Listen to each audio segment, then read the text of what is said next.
उस मालिक ने दया करी, आपको इस कलयुग में शिक्षित किया। ये शिक्षा का दौर पुण्यात्माओं सन 1948-47 के बाद ही भारतवर्ष में हुआ, उससे पहले शिक्षा बिल्कुल नहीं थी। और 1951 में दास को भेज दिया अपनी प्यारी आत्माओं को संदेश देने के लिए।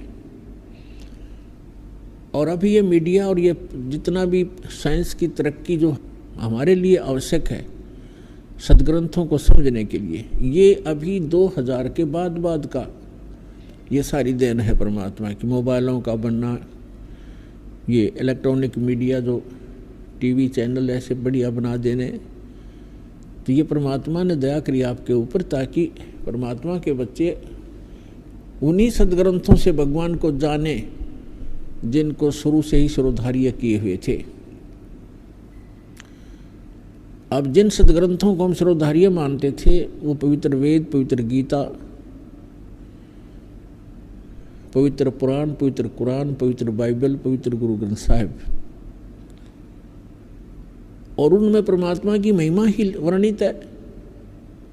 जो उन सदग्रंथों में परमात्मा की महिमा है और जिस परमात्मा के वो अंदर वो सर्व सदग्रंथ खरे उतरते हैं, तो वो परमात्मा है। अभी तक हमारे जो धर्मगुरु थे वो गलत ज्ञान सुनाते थे, नाम इन्हीं सदग्रंथों का लेते थे और सदग्रंथों में लिखी के विवरण के विपरीत हमें ज्ञान सुनाया करते थे। और वो लोकवेद इतना गहरा हो गया था कि हमने उनको फाइनल मान लिया था। हम भले ही अपनी गीता वेद पुराण पढ़ते रहते थे, लेकिन हमारा ज्ञान का आधार वही डुप्लीकेट ज्ञान ही था जो पहले हम सुने हुए थे, जिस कारण से अभी तक जितने भी ऋषि महर्षि और विश्व के जितने भी पंथ पनपे हैं, उनके वर्तमान के जितने गुरु हैं, वो सभी भ्रमित हैं कि परमात्मा निराकार है। और सभी सदग्रंथों के अंदर परमात्मा साकार है, नर आकार बताया है। तो वो लोकवेद हमारे हृदय में सब का समाया हुआ था।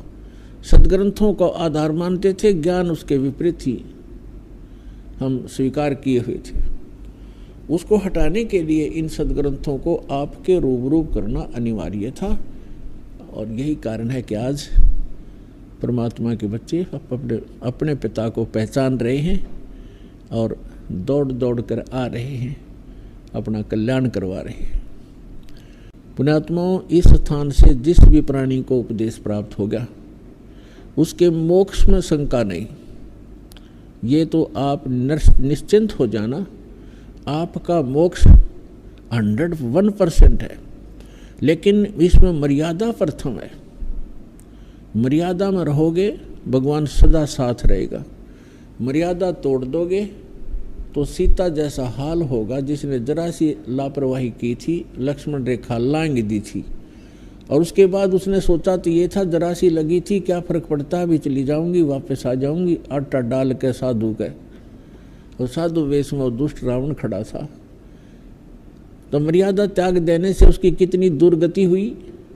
12 वर्ष तक रावण की कैद में पड़ी रही, सड़ती रही, लाखों करोड़ों व्यक्ति मारे गए, तब जाकर उसका छुटकारा हुआ। कैसे कितने पाप की भागिन बनी एक जरा सी मर्यादा लांघ देने से। ठीक इसी प्रकार जो हंस भक्त परमात्मा का हंस और इस परमात्मा की दी हुई मर्यादा का उल्लंघन कर देगा, वो सीता की तरफ पछताएगा और बहुत दूर हो जाएगा।